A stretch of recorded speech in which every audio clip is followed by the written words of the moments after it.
Good morning, members of the press, ladies and gentlemen. Though we are members of Labour Party, but this briefing is done on behalf of the Nigerian youths who see me as their leader and voice in times like this, when their rights are trampled and injustice meted. We have chosen not to be silenced or forced to keep silent in the face of abuse of privilege by some privileged individuals who are hiding under the color of hallowed chambers of the National Assembly. The recent development in the revered Red Chamber of the 10th National Assembly over the past week has prompted us to call for this media briefing. It is no longer news that one non-compliant Labour Party senator, Neda Imaswan, representing Edo South Senatorial District, was used as a willing tool to perpetuate what has been widely described as injustice and the humiliation of a youthful voice in the Senate, in the person of Mrs. Natasha Odoaran, without proper investigation. We, the Nigerian youths, have in clear terms condemned such rascality perpetrated by the Ethics and Privilege Committee led by Neda Imaswan in clear violation of an order of the court. It is clear to the Nigerian youths that an investigative panel, which was set for 11th March, was mysteriously and mischievously rescheduled to hold on 5th March 2025. Our question remains, what is the haste for? It is on record that this 10th Senate is not known to have shown much urgency or speed in most of their public hearings that has direct bearing with public interest, such as the call for the amendment of the Electoral Act that will lead to electoral reform, or security sector or economic reform, amongst others.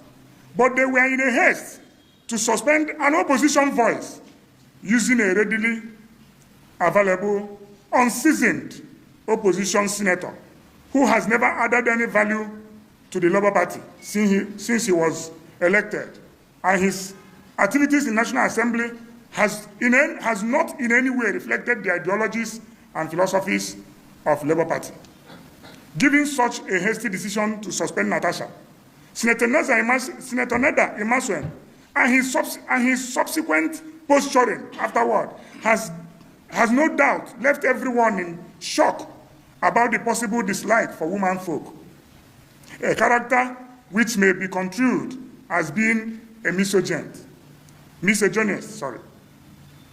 To the best of our knowledge, the Labour Party is a party for social democrats with tremendous respect for the female gender and the youth alike.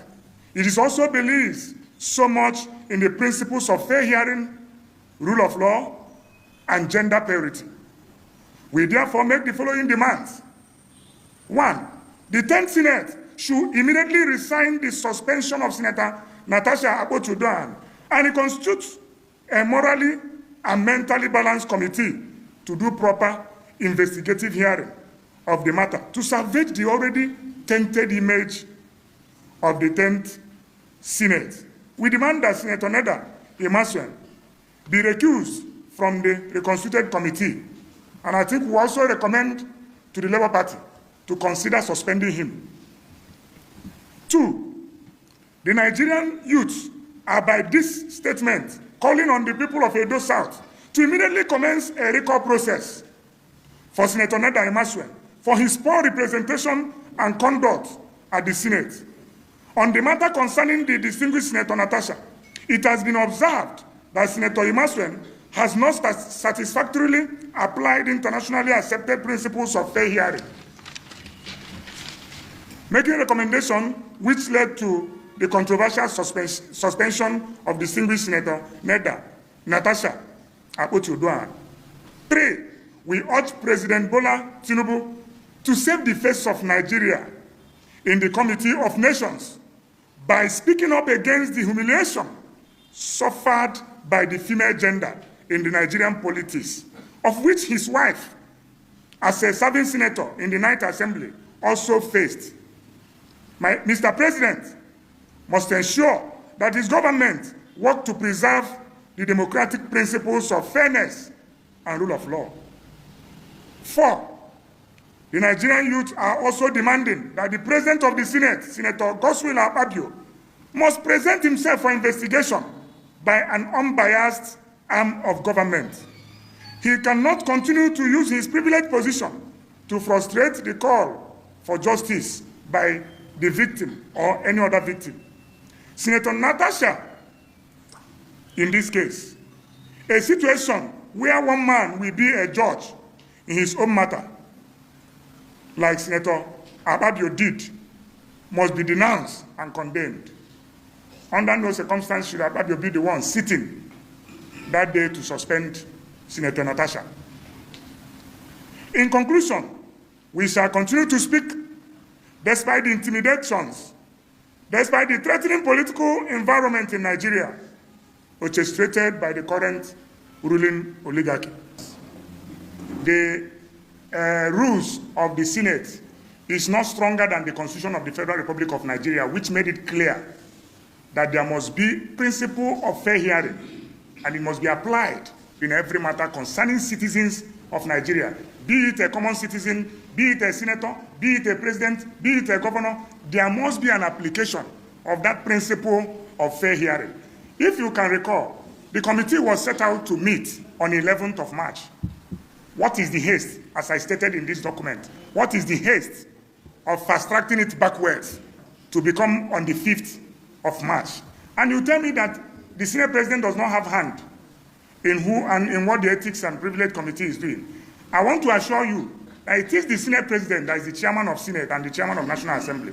And he's the one that appoints and fires whoever becomes a committee chairman, as he did in the case of Natasha Akpoti, who he also fired. So it is him that gave the Ethics and Privilege Committee order to do what they did. So you can't exonerate the Senate leadership from what transpired on that day. The clear evidence is that they said it's 11th and they brought it back to 5th.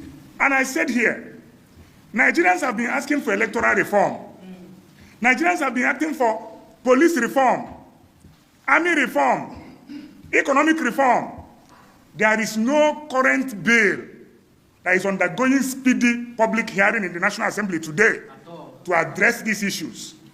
What is the haste in suspending a senator that Nigerians voted? I know that you are a Nigerian. I have been a witness to many protests that Nigerian youths have undertaken. In recent past, uncountable number of Nigerian youths were tear-gassed, were murdered, were injured. In a sane climb, you don't need to walk on the street. In fact, walking on the street is the last resort to express your right as a citizen.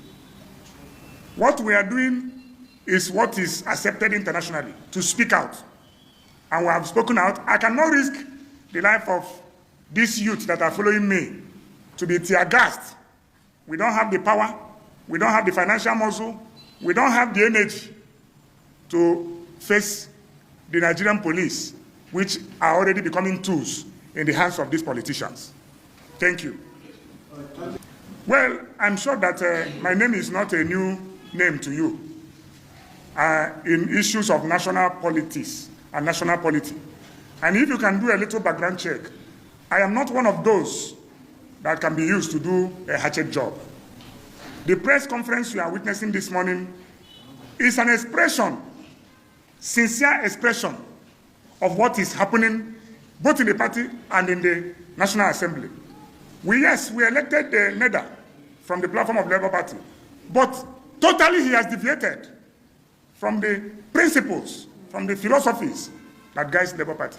His representation in the Senate does not have any bearing. I can say it over and over again, that the representation of Senator Nada in Maswell and some of them have no bearing on the party's manifesto, on the party's constitution in terms of inclusivity, in terms of fair hearing, in terms of rule of law, in terms of gender parity, and in terms of delivering good governance as inscribed in the Labour Party manifesto. So that is Labour Party for you, and that is what makes Labour Party unique. That you can be a member of this house. The moment you deviate from the track, you will be cautioned and you will be reprimanded heavily. Labour Party is not like APC and PDP, where we hear some governors and some ministers and some Senate presidents saying that when you come to the party, your sins will be forgiven. In Labour Party, your sins will not be forgiven. Like I've observed that every new assembly, it seems that every new assembly will always amend the Senate rules. And I ask, if the Constitution of the Federal Republic of Nigeria is amended every month and every week and every year, how suitable would that Constitution be? This Senate rules is amended 2023 when Ababio became Senate President. And these rules, like I said, I will repeat again, this rule is not superseding the Constitution of the Federal Republic of Nigeria. If severally in Nigeria we have witnessed where Senate rules enhanced a decision that were made, and after that decision, it was challenged in the courts. And when it was challenged in the courts, what happened? The decision of the Senate was overturned severally, it's not once, it's not twice, showing you and indicating to you that the Senate rules is no more superior than the Constitution of the Federal Republic of Nigeria. So therefore, if NEDA was actually a party man, there is nothing that goes on the floor of the National Assembly that the ruling government does not have hand in. They have their caucus, they discuss it, they share ideas, and they come and play the politics on the floor. That is how governance is being run, my brother, anywhere in the world. So therefore, it's required of oppositions to share ideas of what is happening on the floor of the Senate with the party before they execute. They cannot just go to the Senate and sit on their own without consulting the party. That is why the party gave them the platform. So it's expected that when such a matter, and of course that is why you give 2 weeks, 3 weeks before such hearing, so that you consult your party. My party, look at an assignment that is being given to me. What is your idea and notion about this matter that is going on? And your party caucus can sit and say, please, don't go ahead with this. And once they say it, you are bound to obey. And again, my advice to young Nigerian youth, Nigerian young girls and ladies are doing excellently well. They are doing excellently well. What they are facing is intimidation. What they are facing, whether we hide it, whether we believe it or not, what many young girls across the country is facing is harassment, intimidation. Yes. True of us? True. True of us? True. What many young Nigerian girls are facing in the polity is intimidation. Sexual harassment, let's mention the name, it's happening in Israel. And we say no to sexual harassment. We say no to Sexual harassment.